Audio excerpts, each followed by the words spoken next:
अपने नाम की खुशबू को बिखेरना शुरू किया है। वो टीवी चैनलों के माध्यम से आपके ड्राइंग रूम तक पहुंच करके आप सबके होठों पर मुस्कान बिखेर चुके हैं। आज आप उनका काव्य पाठ लाइव सुनेंगे, उनकी हास्य व्यंग्य की कविताओं को लाइव सुनेंगे, निश्चित रूप से आप सबको आनंद आने वाला है। एक बार मैं चाहता हूं हमारे इस मंच के एक छोटे दुलारे बेटे चंदन, जो अपनी खुशबू इस समय पूरे देश में फैला रहा है, उसके लिए भी प्यार भरी तालियां आ जाएं।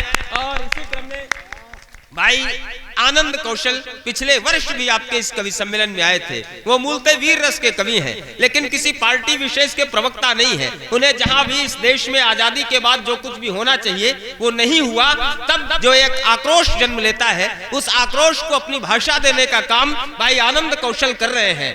अभावों में भी फनकारों की फनकारी नहीं जाती, अभावों में भी फनकारों की फनकारी नहीं जाती, वतन पर जा फिदा करने की तैयारी नहीं जाती। हमारे जिस्म में पुरखों की गैरत यूं समाई है कि सर को काट दो फिर भी वफादारी नहीं जाती। तो उस वफादारी को अपनी शायरी के माध्यम से, अपनी कविता के माध्यम से वो निभाते हैं। भाई आनंद कौशल आप सबके बहुत चहेते रचनाकार हैं, हम उनका भी बहुत बहुत स्वागत करते हैं।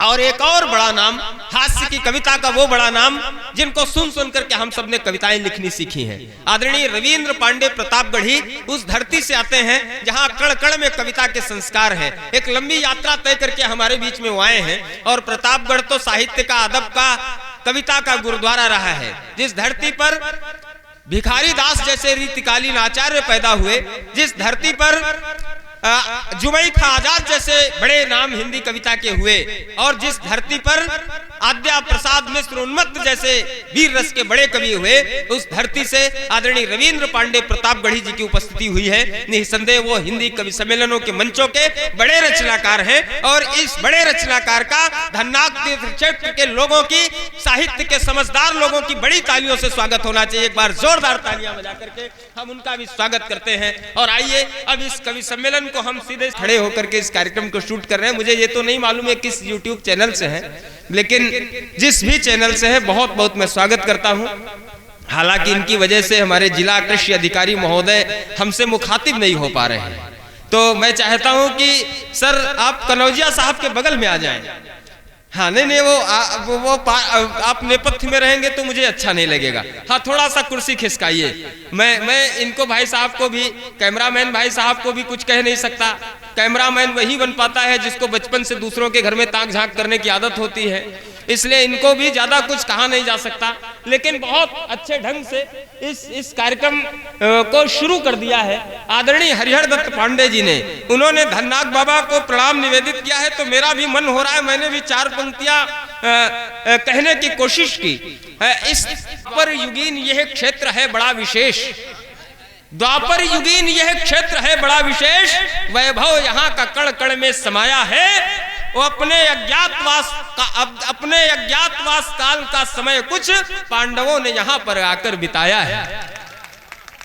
और पांडुपुत्र द्वारा थापे गए यहाँ भोलेनाथ, जिनकी अभी तलक यहाँ छत्र छाया है। और अर्जुन के एक अन्य नाम धनंजय पर तीर्थ यह बाद में धन्नाग कहलाया है।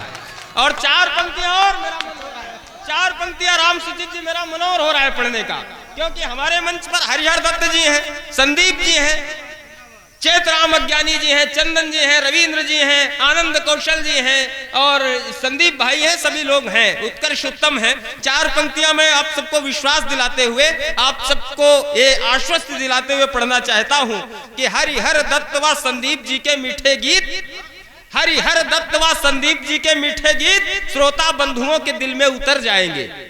हरिहर दत्त व संदीप जी के मीठे गीत श्रोता बंधुओं के दिल में उतर जाएंगे। चेतराम, चंदन, रविंद्र और उत्तम जी हंसा हंसा कर लोटपोट कर जाएंगे। आनंद के छंदों का दिखेगा द्वंद, आनंद के छंदों में दिखेंगे द्वंद जनता के, और रोम रोम में जो नया जोश भर जाएंगे। और कविता के नाम जो सजाई आपने ये शाम, सारे कवि से यादगार कर जाएंगे, ऐसा विश्वास है। अभी कमालुद्दीन भाई साहब कह रहे थे तालियों के लिए कह दीजिएगा, बिना कहे हुए लोग इतनी अच्छी तालियां बजा रहे हैं, तो अब मैं तालियों के लिए क्या कहूं। तालियों से कोई कभी बड़ा या छोटा नहीं होता। हालांकि तालियां थोड़ी जरूरी हो गई है, कोरोना के बाद बहुत कुछ बदल गया है। हमारे कवि सम्मेलनों का थोड़ा सा तेवर भी बदल गया है भाई साहब, रंग भी बदल गया है। हमारे एक मित्र हैं यशदीप कौशिक भाई, दिल्ली के बगल में फरीदाबाद के, जसदीप कौशिक हरियाणा के, वो एक बहुत मजेदार बात कहते हैं तालियों के लिए। वो कहते हैं कि जिस तरह से गीत को संगीत की, गुरमीत को हनीप्रीत की, सपेरे को बीन की, जलोटा को जसलीन की, बच्चों को संस्कार की, व्यापारी को बाजार की, समोसे को आलू की, बिहार को लालू की, मछली को पानी की, बुढ़ापे को जवानी की, चोर को मौके की, मौके पे चौके की, फूल को डाली की, बाग को माली की और जीजा को साली की जरूरत पड़ती है। उसी तरह कवि सम्मेलन में कवियों की कविताओं पर श्रोताओं की ताली की जरूरत पड़ती है। तो ये निश्चित रूप से अब बिल्कुल रंग में आ गए हैं, बिल्कुल मस्ती में आ गए हैं, बिल्कुल मन में आ गए हैं। मैं अब किसी कवि को कनौजिया साहब प्रस्तुत करूंगा तो उसे आप मन से सुन लेंगे, ये मुझे विश्वास हो गया है। और आइए हम इस कवि सम्मेलन को शुरू करते हैं। उत्कर्ष उत्तम इस मंच का सबसे भारी भरकम कवि है, बड़ा अद्भुत है। एक बार दो लोग गप मार रहे थे। एक ने कहा हमारे पिताजी नाले में कूदते थे, नदी में निकल आते थे। दूसरे ने कहा हमारे पिताजी नदी में कूदते थे, समुद्र में निकल आते थे डुबकी लगा के। उत्कर्ष उत्तम वही थे। बोले तुम्हारे दोनों के पिताजी कोई कमाल नहीं करते थे, कमाल तो हमारे पिताजी करते हैं। उन दोनों ने कहा तुम्हारे पिताजी क्या कमाल करते हैं?